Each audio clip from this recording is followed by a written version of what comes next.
Haz lo que sientas, pues no estamos aquí para siempre. Hoy nos acompañará la doctora María Rojas Estapé con una nueva conferencia.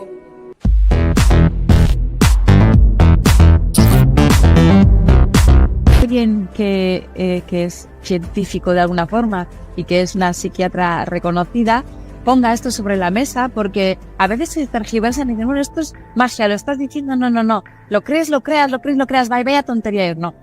Lo que estamos diciendo es que tú también, cuando visualizas, te estás colocando en un modo muy creador, y que incluso cosas que no te imaginabas que te apetecían, vas a empezar a visualizarlas y a activar en el horizonte muchas más posibilidades que las que puedas tener cuando estás cerrado en banda y diciendo esto no me sale. La película que he visto que alguien preguntaba por debajo es la película de La vida es bella, que es como ese padre intenta engañar a su hijo y le engaña, pero el niño es feliz, o sea, el niño no vive esa situación como un trauma, sino que la vive como una oportunidad dentro del drama, ¿no? Es decir, que la vida, vuelvo a repetir, que la vida tiene un fondo dramático, que sufrimos mucho. Yo escucho vidas a veces en la consulta tan duras y tan difíciles y tan complicadas y pienso, claro, es que esto solo se puede superar si uno realmente decide creer en que hay algo bueno que puede suceder a pesar de lo negativo. Hay mucha gente que me dice, pues mira, María, yo prefiero ir por la vida pensando que solo van a pasar cosas malas y si en algún momento pasa alguna cosa buena me sorprendo en positivo. Es decir, yo voy a una boda y digo, esto va a ser un rollo. Y luego, pues no estuvo tan mal. O voy a ir a esta actividad o a este plan de amigos. Y yo siempre respondo, si te puede suceder algo extraordinario y vas en ese estado mediocre de ánimo, no lo vas a detectar. Es decir, en la vida hay momentos en los que pasan cosas extraordinarias, pero tienes que estar conectado con eso para que esa cosa extraordinaria te suceda. De repente te dices, esto me va a suceder algo relacionado con esto, y de repente fluyen las cosas. Pero cuando uno va en negativo, y a veces es difícil ponerse en modo positivo, porque la vida, yo estos días que he visto a gente que ha perdido familiares, yo en el coronavirus, en el confinamiento, acompañé a muchos médicos telefónicamente, estaban en las UCIs para hablar con ellos, porque me decían, Marian, yo nunca me había despedido de tantos pacientes sin familiares, Marian, ayúdame. Yo le decía, es que lo que tú estás haciendo, la familia te lo agradecerá toda la vida. La manera en que tú te estás despidiendo de este familiar a su lado, cogiéndole de la mano porque no tiene a nadie para poderse despedir, que es un drama lo que ha sucedido, esa persona te tiene a ti. Y tú dentro de unos meses ya localices a esa familia y les digas, yo les atendí de esta manera. Esa familia se abrace a ti, te dé las gracias y te diga, estuviste tú y lo hiciste de la mejor manera posible. Es decir, muchos conoceréis mi historia, ¿no? Que estuve durante una temporada larga sacando niñas de la prostitución infantil en Camboya. Yo recuerdo esa cara de esa niña uno de los primeros días, una mirada perdida que me decía, ¿seré capaz de volver a disfrutar de algo? ¿Seré capaz de volver a reírme? ¿Seré capaz de volver a que algo bueno me ilusione? Y la esperanza está ahí, es decir, la ciencia lo dice, la resiliencia. Boris Cyrulnik, que esto lo estudia tantísimo, la resiliencia, que es ese metal que en física, que cuando se rompe y luego vuelve a su lugar, pero en psicología decimos es volver a un estado, quizás no es lo mismo que como estabas, pero vuelves a un estado nuevo con fuerzas para seguir luchando en el día a día. Nosotros sabemos que hay vidas, y yo admiro muchísimo a la gente que ha perdido, que ha sufrido, que se ha roto por dentro y que se levanta y de repente te viene a contar su historia de cómo ha renacido de las cenizas. Cuando yo eso lo veo en consulta, te das cuenta de qué herramientas ha usado para salir adelante. Creí en mí, me rodeé de lo que yo llamo las personas vitamina, ¿no? Que son esas personas que te bajan el cortisol y te suben la oxitocina. Esas personas que cuando estás cerca de ellas, te las abrazas a ellas y te encuentras mejor. Y se potencia tu sistema inmunológico, te encuentras mucho mejor, te da la sensación de que todo funciona bien. Y luego están pues las personas que mal llamadas personas tóxicas, pues el nombre es terrible, pero que te chupan esa sangre, que te suben el cortisol, que te hacen encontrarte tan sumamente mal. Y son tóxicas no porque ellas sean tóxicas, sino porque el efecto que producen en ti es profundamente tóxico. Y yo siempre digo que están los tóxicos universales y los tóxicos individuales. Es decir, el tóxico universal es un tóxico que es tóxico para muchísimas personas, es decir, afecta negativamente a mucha gente. Y luego está el tóxico individual, que es el que más me afecta a mí. Veo que las personas, hay gente que cae bien a todo el mundo. Hay que es personas que nos han hecho daño a nosotros porque en algún momento nos hirieron, nos juzgaron, nos trataron mal. Y cuando nos las volvemos a encontrar o las traemos al pensamiento, sensación de malestar interior surge. Es decir, solo con traerlas a nuestro pensamiento. Por eso yo hablo mucho del pensamiento. Seguro que cualquiera de las personas que nos están escuchando, que yo les diga, oye, poneros a pensar en esa persona que os afecta, ¿no? Y uno nota que se empieza a encontrar mal. Solo con traerlo a la mente. Y eso es importante porque en un momento donde, están sucediendo tantas cosas, pues hay que decir un poco, bueno, yo siempre digo lo mismo en este tiempo. Lo primero es analizar mi situación actual. Ahora mismo, ¿cómo estoy? Estoy encerrado en mi habitación porque he dado positivo o porque mi marido ha dado positivo y estoy en espera de la PCR. Estoy trabajando, teletrabajando y me siento solo. Estoy en mi oficina, pero el ambiente es raro porque estamos con mascarilla. Estoy paseando por la calle, es decir, tenemos una situación vital y hacer un buen diagnóstico. ¿Cómo me encuentro? Y no tener miedo a decir, estoy triste. Me noto con menos energía. Noto que no he vuelto a ser la misma persona que era antes. Noto que pasé el virus, creo que lo he tenido, creo que no tengo anticuerpos, que esto es una gran nebulosa de gente y físicamente tengo miedo de lo que me pueda suceder. No olvidemos que muchos síntomas del coronavirus son síntomas muy similares a la ansiedad. La sensación de falta de aire, muchas de las sensaciones, la carraspera. Entonces mucha gente que cree que tiene coronavirus lo que tiene es ansiedad, que tiene angustia por tener el coronavirus. Y de hecho muchos hospitales están llenos en urgencias de personas que están entre la ansiedad y el coronavirus. Y te estoy contando tantas cosas, Anne, que me desorganizo. No, además estoy dejándote hablar porque primero tenemos un pequeño retardo y no quiero cortarte y así queda todo bien estipulado. La gente por aquí, por el chat, está agradeciendo todo lo que estás diciendo, están tomando notas, estamos viendo que están contentos. Hemos hablado de 3 pautas importantes: cuidarnos nuestro estado de salud, atención a nuestras creencias y también estar atento a ese sistema reticular que nos hace estar más atentos, más presentes y más observadores de aquello que queremos alcanzar. Te quería preguntar también si puede ser, en estos momentos difíciles, tú como doctora además, ¿cuáles crees que son las mejores pautas a seguir para cuidarnos bien el sistema inmune y también esos pensamientos? ¿Qué podemos llevar a cabo para estar atentos y cuando lleguen, cómo podemos afrontarlos, ¿no? Porque has dicho, cuando nos sucede, nuestra mente asocia algo que ya hemos vivido antes y que nos ponemos en alerta, como nuestro inconsciente no diferencia entre la realidad y la ficción, podemos decirle a nuestra mente, no es esto, ¿no? Pero, ¿qué pasos podríamos seguir para esa parte de la mente y luego para el cuidarnos un poquito mejor, si es posible, a nivel físico? Muy bien, pues mira, Anne, esos estados de estrés mantenidos que generan ese cortisol, el problema de la intoxicación por cortisol es que el sistema inmune funciona peor. El problema es que cuando el cortisol está desbocado, mi sistema inmune se ve mucho más afectado. Aquí no le ha pasado pues que trabaja muchísimo, llega a las vacaciones, llega la primera semana de verano y de repente se enferma, una gastroenteritis, una infección de orina, un catarro, unas anginas, y uno dice, bueno, pero que va la pata, ¿no? O sea, me acabo de empezar las vacaciones. Estados de estrés mantenidos, cortisol elevado y el sistema inmunológico funciona peor. Entonces, ¿cómo potencio mi sistema inmunológico? Lo primero de todo es intentando bajar ese cortisol. El deporte, todos lo sabemos, es básico porque disminuye el cortisol y que potencia una sustancia que se llama el BDNF, el factor neurotrófico derivado del cerebro, por Dios que nadie recuerda este nombre, que lo que ayuda es a potenciar el hipocampo, mejora el hipocampo, que es la zona de aprendizaje y de memoria. Y es como un regulador de la amígdala. Imaginemos que tenemos la amígdala, que es la zona del miedo, de la incertidumbre, de la alerta, y el hipocampo está a su lado y se van conectando entre los dos. Cuanto mejor funciona mi hipocampo, mejor funciona mi amígdala. Cuando esa conexión entre los dos funciona mal, peor gestiono los momentos de miedo.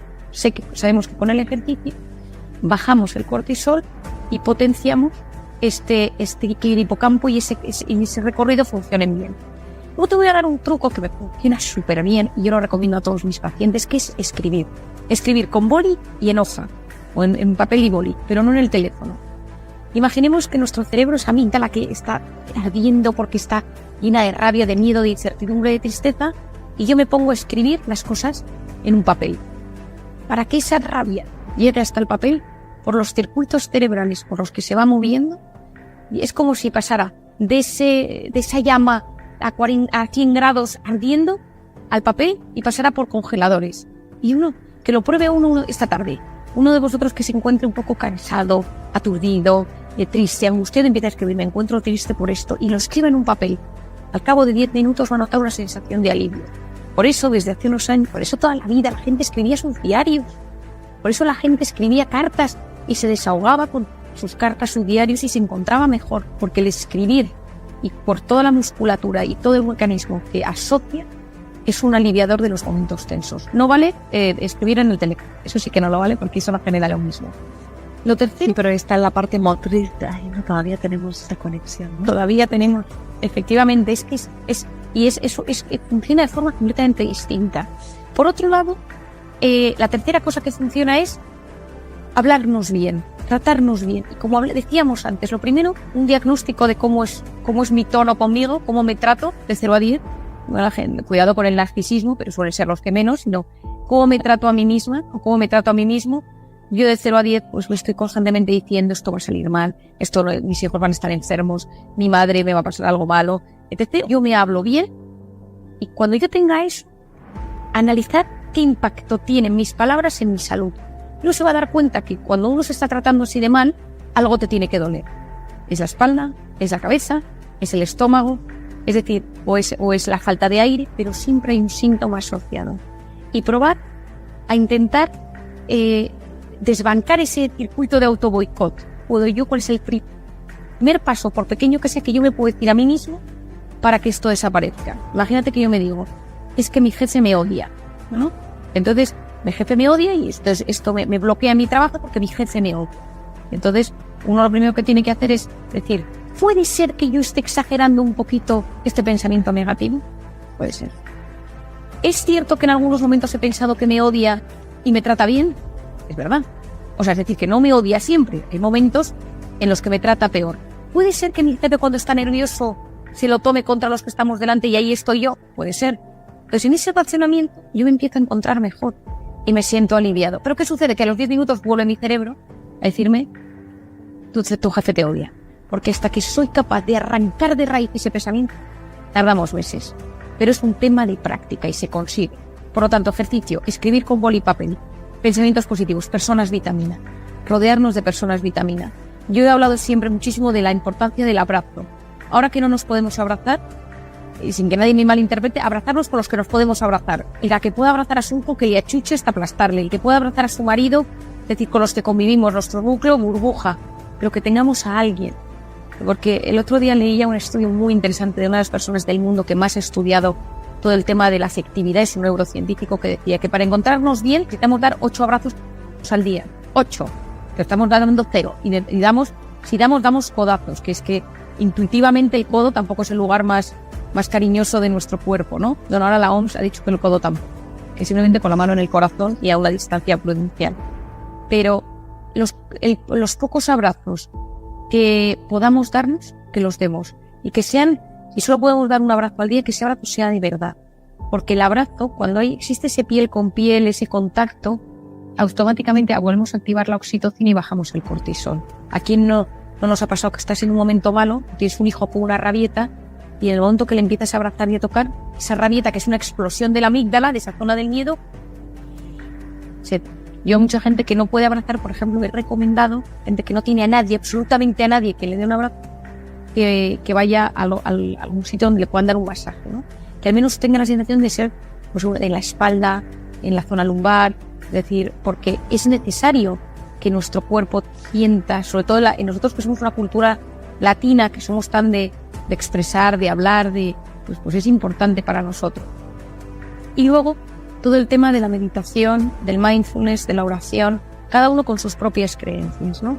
Es decir, todo ayuda, es el que crea en Dios, el que haga técnicas más tipo budistas, más orientales, más tipo mindfulness, pero que cuando se sitúe delante de ese momento de meditación, lo haga desde la aceptación y desde el abandono. Es decir, lo malo de estas técnicas es que muchas veces generan ansiedad porque es tanto lo que llevamos en nuestra mente que cuando intentamos relajarnos, en vez de que nos relajemos, tenemos más ansiedad.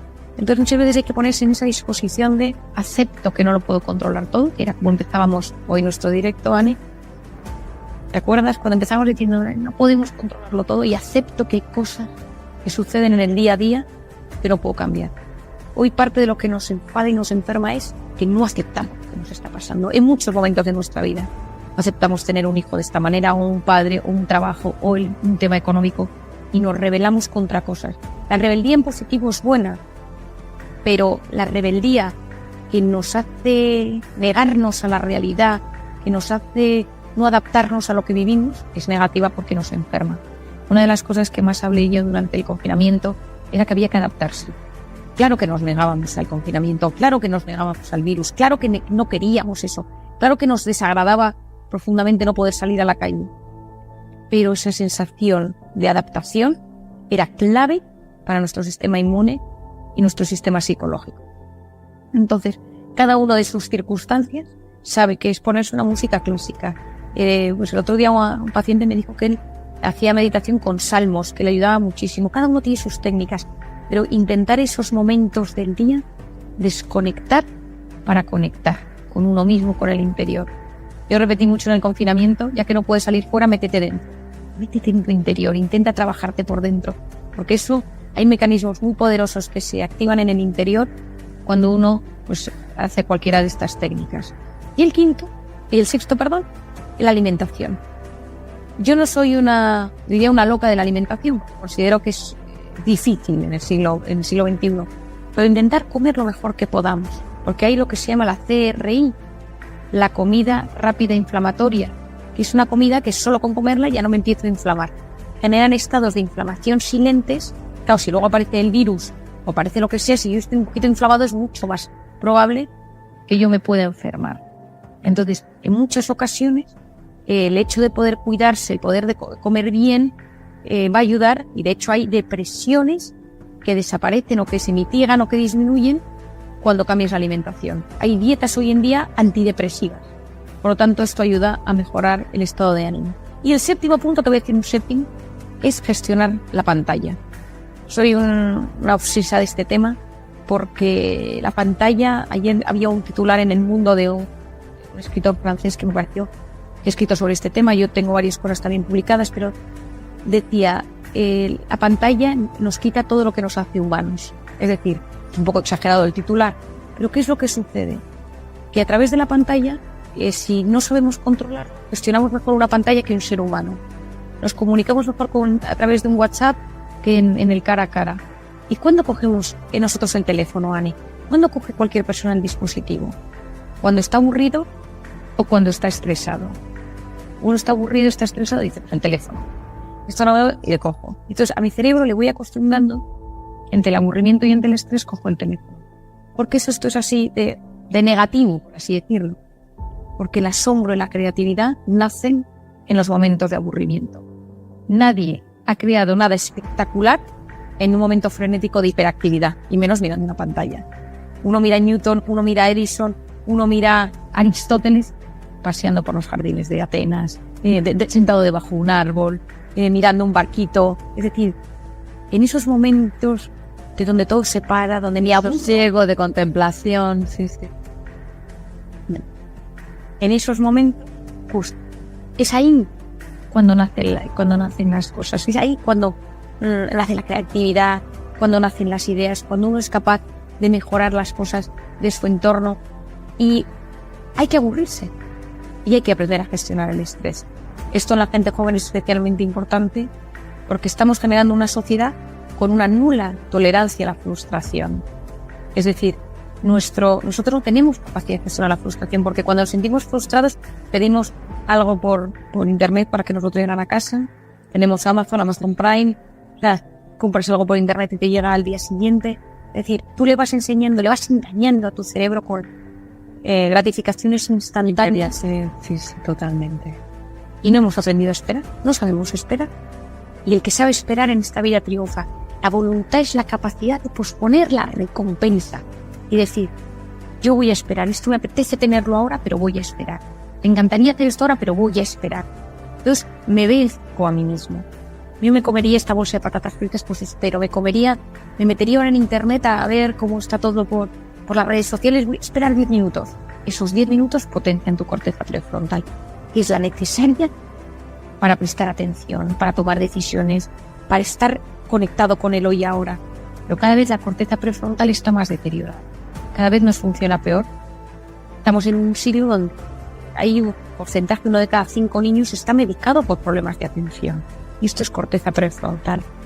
¿Quién de nosotros no nota que en los últimos tiempos cada vez le cuesta más prestar atención, leer un texto, leer un documento, enterarse de algo? Como que cada vez nos cuesta más profundizar. Y en un momento donde hay tantas fake news, en un momento donde es una riada de noticias, de hiperinformación, necesitamos tener la capacidad de inputs, todas horas, estímulos. ¿Qué es necesario decir? Soy capaz de filtrar. ¿Y quién filtra? La corteza prefrontal. Y si mi corteza prefrontal la tengo hiperestimulada por la pantalla, al final me engañan, me tienen engañados con las noticias, con los titulares, vivo a remolque de la pantalla. Sí. Qué bueno. Marian, se me va a acabar el tiempo, se nos va a acabar el tiempo. No sabes lo contenta que estoy de que hayas participado hoy, porque está el chat agradecido. Yo sabía, porque como tú has dicho, la paciencia, ¿no? Esa paciencia que he tenido en esperar, esta recompensa de tenerte ahí dando tips súper bajados a tierra, súper bien explicados, con una generosidad bestial que agradecemos. Que he puesto aquí la portada de tu libro, aunque está al revés, pero luego le daremos una vuelta, de cómo hacer que las cosas, que te pasen cosas buenas. El libro, os digo, es increíble, pero acudid y buscad a textos que tiene. Marian tiene un blog increíble.